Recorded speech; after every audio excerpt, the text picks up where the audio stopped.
ยังมันสิโดดมันสิหลุดค่อยเอาตัวบักใหญ่นึงมันยังเอาไปคือเบ็ดขาดนั่นโอ้บ่แม่นลูดโดยสบายดีเด้อพี่น้องเด้อมื้อนี้ก็มาเปิดคลิปทั้งหน้าเฮือนคือเก่าเลยพี่น้องพอดีใส่เบ็ดไว้ประมาณ 6-7 หลังแหละเมื่อคืนนี้ก็เลยว่าสิออกไปยามตอนเช้าแหละพี่น้องก็เลยมาเปิดคลิปถ่ายออกไปเลยไปเมื่อคืนใส่เบ็ดกับป้าพี่น้องเอ้ยไปใส่กับมารซ้ำได้ทั้งปลาทั้งกบเมื่อคืนนี้ออกไปใส่เบ็ด6-7 หลังเพราะว่าได้กบตัวบักใหญ่3 ตัวเมื่อคืนลายคุบเอาเพิ่นไปก้านก็จักว่าได้อยู่บ่จักเห็นเพิ่นเห็นหน้าพาไปยิงเอาอยู่ยิงกบแต่บ่เก่งนี่คุบเอาเลยไปแหละคือสิแม่นแบบคนบ่กวนมันเอาก้านกับก้านแต่มือฝนตกพุ่นแหละบ่จักแต่เวลาเอาไปก้านแล้วมันหู้มันบ่รักไปเฮ็ดอันย่างไปแหละส่วนหลายไปจนอยากฮอดมันจังโดดลงน้ำก็เลยไปคุบเอาได้3 ตัวบักใหญ่คืนนี้แล้วก็ปลาคอใหญ่น้ำตัวหนึ่งพอดีกำขัดเลยพี่น้องปลาถือว่ามาขนาดคืนนี้ถึงปลาถึงกบต้องการเป็นโลกะสิไปรุ่นเบิ่งตอนเช้าใส่ป้าไว้เสียบเหยื่อแมงไม้แหละพี่น้องมีแมงหยังก็เสียบแมงนั่นเลยแต่อันนี้สิเอาแมงจิลีกเสียบถ้ามีแมงจิโลแมงหยังก็เอาเสียบกันแห้งหนาจะกินมั้ยจ๊ะบ่เคยใส่จักเถื่อ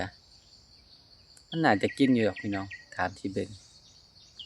เพราะว่ามันเป็นแมงไม้ยามนี้เพราะว่ามันบ่มีขี้เดือนมีหยังเด้บ่มีเหยื่อใส่เดือนบ่มีเหยื่อแนวอื่นเราต้องเอาแบบกระปูปลาแล้วก็แมงไม้นี่แหละเสียบแต่สิออกไปรุ่นเมืองทางนอกไปเลยพี่น้องมาเปิดคลิปทางหน้าเฮือนแล้วก็สิย่างสิขี่รถออกไปเลยถ่ายบรรยากาศออกไปเลยรุ่นเมืองว่ามันสิมีบ่ไปไปนี่พี่น้องกายาวแล้วบ่ได้ตัดซะสบายดีไปเมื่อคืนนี่หัวจนหยองเลยสระผมไปไล่กบคืนนี่หัวจนหยองเบิดพากันออกไปแต่เช้าเลย น้องพาไปลุ้นเหมือนกันว่าสิมีบ่ขับรถไปคนขับรถ คนนี้มันก็ม่วง ของม่วงบ่อยากดูบ่มีซะได้มีแต่ต้นทางหน้าหลาย โคตรแซ่บเลยผักหวงไข่ต้นนี้โคตรสด มีเรือทั้งคนอยู่เดี๋ยวบ่หลายแต่ทางหน้าพุ่นแหละมีทางออกมีเรือคนน่ะ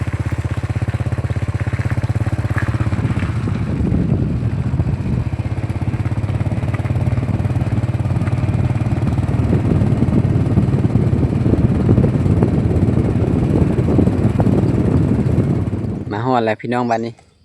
กะอยู่แถวหน้าทางออกเฮือนนี่แหละถ้ามีเหยื่อหลายก็สิใส่หลายอยู่นี่บ่มีพี่น้องอึดขนาดเลยสิมีน้องหนึ่งทางนี้ ไปทางนี้ นี่แนวใส่อะกับตุ๊กได้ปาดเอา แม่ก็จะใส่ในใส่นี่ ได้ปาดไว้อยู่เด้ มันบ่ออกบ่ บ่ออกดอก ว่าเขาสิไปยามดอก อ่ะย่างไว้นี่เบิ่งเอากระแจรถก่อนไปนิดหนึ่งก็ต้องเอาไปเลาะไปนี่แหละใส่แมงเสียบแมงไม้ย่างเฮ็ดบ่ เฮ็ดขี้เบื่อ อย่าไปจับมันเลยเฮ็ดพี่เด้อ เฮ็ดขาว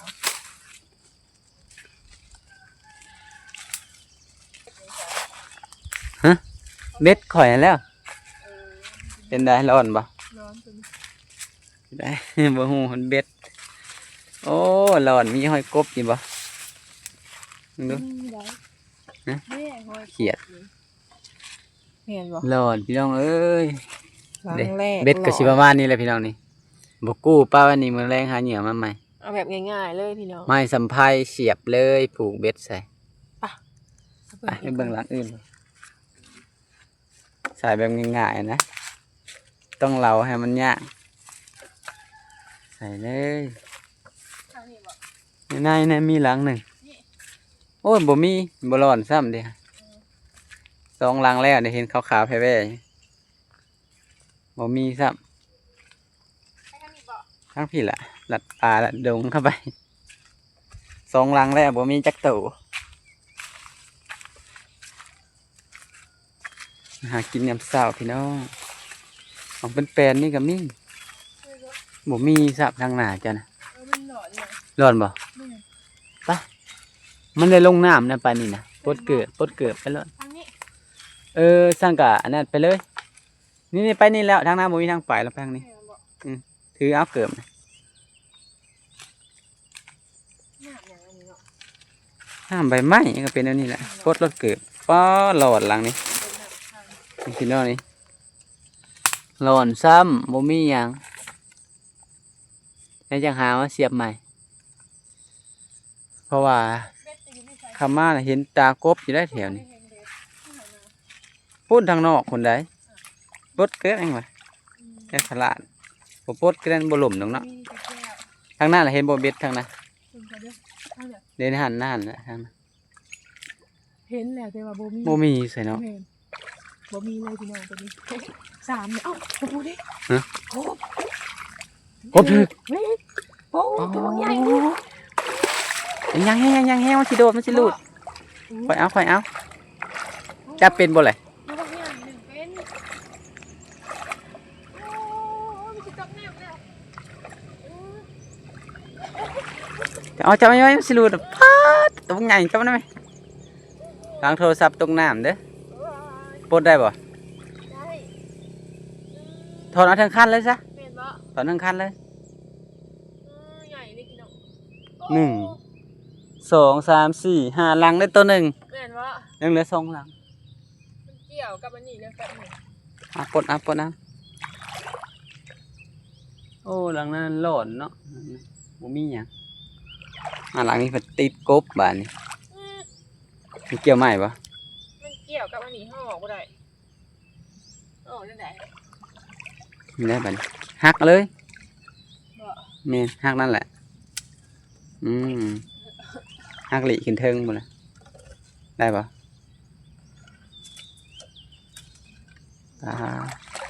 ตัวบักใหญ่หนึ่งเป้าหมานแท้วะ ตัวใหญ่ได้แล้วพี่น้องจะได้บัดนี้ เอาขึ้นปลดอยู่โคกปะ ไป หรือว่า ไล่ก่อนก็ได้ ยามไปเลยปะไปทางหน้าพุ่นเลยเหลือ2หลังทางพุ่มหมดเลยใช่เลาะพุ่มปะเต้าเนาะถือเซยบานี่นะโอ้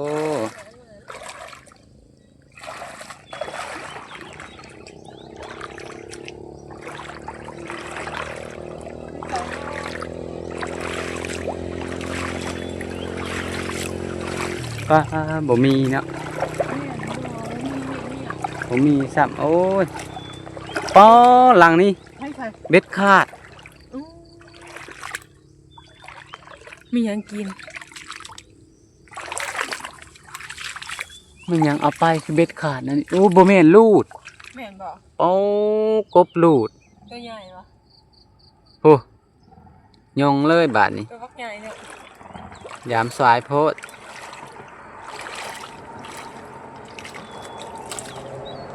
โอ้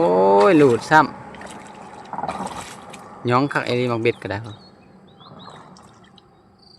ใส่เบ็ดจนกูดเลยมีแต่หอยมันเถอะโอ้ย ตัวนี้กับบ่มี บ่มีซ้ำในตัวเดียว ตัวนี้กับตัวหนึ่ง เป็นตื่มอยู่เฮือน แม่ถ้าคุณบ่ได้ใส่แบบ บ่เบิดละพอดีเป็นตื่มอยู่เฮือน เฮ้ยนี่ได้ตัวหนึ่งกับม้าเนี่ยเด้ สิหลุดวะไปถือมือถึงอันนี้เลยอยู่เฮือนก็มีแล้วได้3ตัวอ๋อน้ำดีใช่พระเจ้าป้าดเนาะหลังมาพอหลุดซ้ำได้ตัวหนึ่งมันยามขับเศร้าพี่น้อง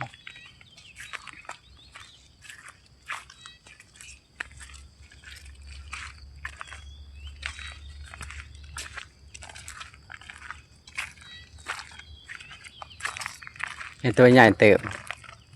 เอามือทางคันเบ็ดเลยใส่กระตุกมาใส่6 7หลังถือเสยนี่ไงแมงจิลีด มานเนาะ นี่ โอ้อันนี้บ่คนใส่เบ็ดนะคือมานแท้ นี่พายังออกมาออกบ่ได้ เอามาตื่มอยู่เฮือนมื้อเฮือนจังเอาออกก็ได้ อืม มันสิหลุด ตัวใหญ่มากกบนากบหนอง กบหนอง กบหน้าเฮานี่แหละ เนี่ย มันอยู่แถวหนองแถวหยังนี่หนองมันก็เป็นตามนี้ก็เลยมาใส่ มันเป็นผุ่มเป็นหยัง เอาที่จับให้ ออกวะ เอาออกรถเอาออกมาได้จับอ่ะนี่แต่ยางกบ อ่ะจับอยู่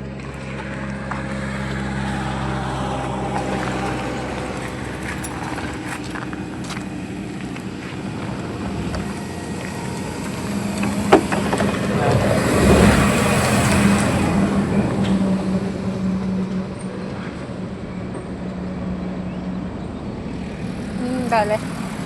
ตัวบักใหญ่ ปลา ก็ใส่ในหันแหละ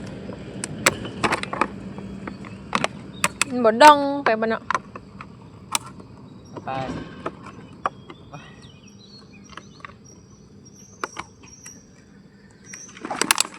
แล้วไปดอกหาจับไว้ อืม ของห้ามบ่มีงาก็เลยบ่ได้เอามาซ้ำกันนี่แหละเก็บใส่ไปเนี่ยบ่มีงานะ เออ มันมีสายเบ็ดหลายสายนะฮอดเฮือนอะไรพี่น้องโอ้ยตัวหนึ่งเป็นหลูดซ้ำจักว่าตัวบักใหญ่บ่จักคือที่ใหญ่เติบแล้วจนว่าเบ็ดสายยุ่งไปเลยได้ตัวหนึ่งตัวบักใหญ่หนึ่งอันนี้ก็ได้ไปตื่มกับหมูมันเมื่อคืนนี่กะพอดีได้ต้มพี่น้องได้ต้มได้เจียวแล้วคาบอีกดอกเต็มกระปุกใส่บดละลายก็เลยเอากระตุกไปใส่เอา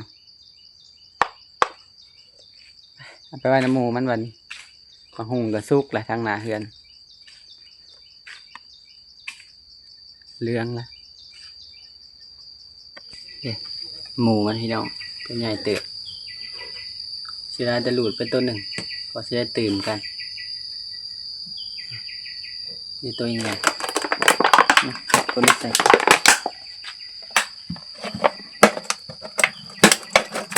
โอ้บ้านสี่ตัวนี่ตัวยังไงคุบเอาพี่น้องถือเบ็ดนั่นคุบเอานะ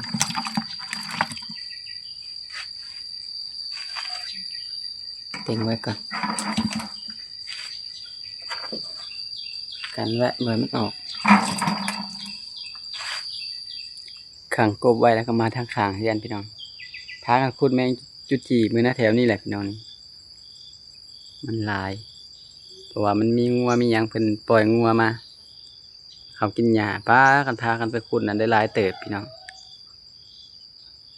งัวมันเศร้าห่มจำผมไม่ครับไปหาเลาะเบิ่งไปขุดก็พอได้กินอยู่ไม่มะขามใส่ต้มพวมเกิดใหม่ข้างเฮือนเลยพี่น้องมาทางนี้ก็สิเป็นผักเราเก่งปลูกป้าไว้พี่น้องปลูกก่อนเมื่อบ้านกลับมาเพราะว่าใหญ่หมดละงามหมดเลยหากบ่ท่านมีผุนใส่ขาดแต่ผุนใส่พี่น้องพลังงามซุมนี้แหละพ้นถึกแล้วมันอยากเปื่อยมันต้นไม้น้อย มันเปื่อยเดี๋ยวนี้พลังงามบางบัวก็ได้หมดก็ขึ้นจื้มแล้วส่วนลายเขาปะว่าถือพลแล้วมันอยากเปื่อยทิมเบิดฝุ่นกับบ่มีใส่ซ้ งามเนาะ ำงามเลยครับบัวครับบัวกับมันเล่น ห้าผุนมาใส่นี่งามเลยห้างกระขืนวางข้างหน้าบ้านเลย นี่ นะ ปลูกของห้าเมื่อบ้านแล้วมาและว่าใหญ่เลย พักซี่บ่ นี่บักซี อืม ทางนี้ก็มีนี่บักซีมันหัก เนี่ยพี่น้องงามแบบธรรมชาตินะ เปื่อย นี่แหละแบบมันแบบมันเป็นแบบอ่อนๆเนาะ ห้าบ่อยเด็ดเด้ อ่อนครับอันนี้ ห้าต้องเด็ดมัน เด็ดเลยได้เอามาเนี่ยขึ้นใหม่เลย เด็ดเทอเดียวนะ อืม เด็ดอีกให้มันแตกอีกให้ภูมิใหญ่แล้วอันนี้มันยืดขึ้น ปลูกไว้พอได้กินในเฮือนพี่น้องพอได้เด็ด นี่ ผักบัวกะ เอาไว้อยู่ในห่ม มันก็เลยยืด ง่ายมาพี่น้องถ้าว่า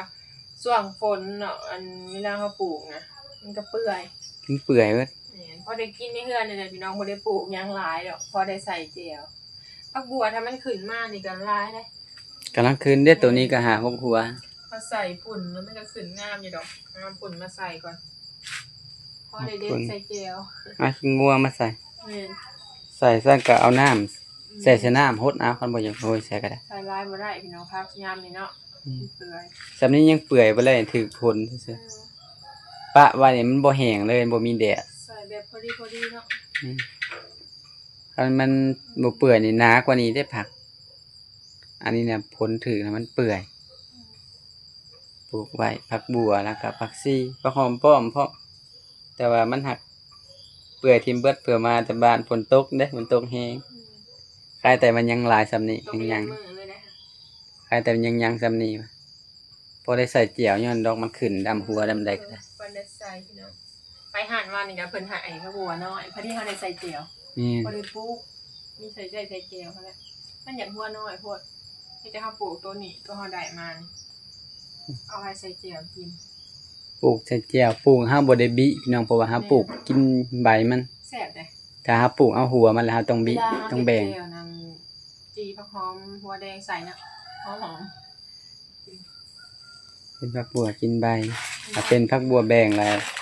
ปลูกได้แบ่งหัวออกแล้ว บ่ แม่นแต่อันนี้นะมันบ่ได้ปลูกกินใบมัน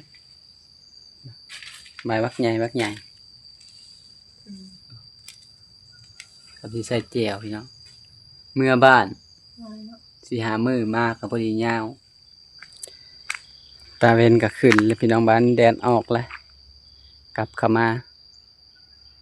เอากบเข้ามาไว้อยู่เฮือนคือเก่าบ่ได้เลาะหาเบิ่งจักว่ามีทางดักแด้แถวนี้พี่น้องมันมีกกผักกิเหล็กหลายเลาะไปทางนั้นได้โต๊ะหนึ่งพี่น้องเอาไปยามกะดีกว่าบ่ใส่ไว้อยู่โต๊ะหนึ่งก็พอได้แจ่วย้อนก็ตื่มกัน กับตัวเก่าก็พอดีเป็น4ตัวก็ได้ดอก2คาบพี่น้องพอได้แจ่วพอได้ต้มเติมกันมันรุดตัวหนึ่งเขาออกไปยามสีสายๆเนี่ย